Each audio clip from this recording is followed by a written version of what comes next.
13 जानेवारीला स्वामी विवेकानंद यांच्या विचारांना आदरांजली अर्पण करून जिल्हा परिषद पालघरच्या नेतृत्वाखाली नशाबंदी मंडळ महाराष्ट्र राज्य आयोजित नशामुक्त भारत अभियानाअंतर्गत अंमली पदार्थ विरोधी शपथ अभियानास मोठा प्रतिसाद मिळाला।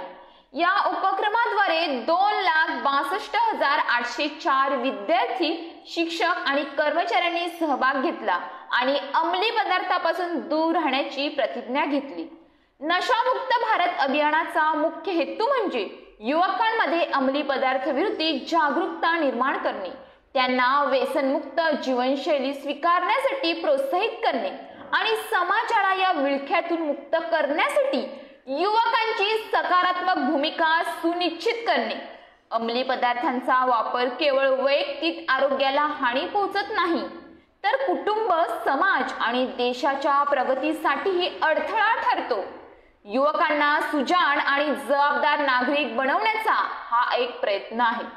कार्यक्रमाचे उद्दिष्ट म्हणजे अंमली पदार्थापासून मुक्त भारताचे स्वप्न साकार करणे, यासाठी युवकांना सुजाण निर्णय घेण्यासाठी प्रेरित करणे आणि त्यांना जीवनातल्या आव्हानांचा सामना सकारात्मकतेने करण्यास सक्षम बनवणे महत्त्वाचे आहे। अंमली पदार्थांचा वापर केवळ आरोग्याला हानी पोहोचत नाही, तर तो समाजाच्या विकासालाही अडथळा ठरतो। अशावेळी तरुणाईने या मोहिमेत सक्रिय सहभाग नोंदवून समाजाच्या प्रगतीसाठी योगदान दिले पाहिजे।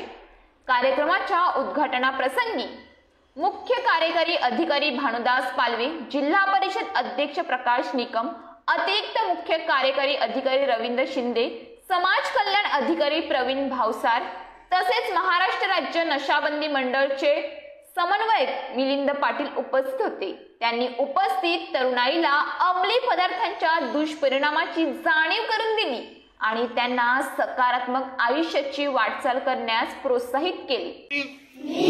आज दिनांक 13 जानेवारी 2025 रोजी या प्रतिज्ञाद्वारे अंमली पदार्थांचा वापर पूर्णपणे बंद करण्याचा निर्धार व्यक्त करीत आहे।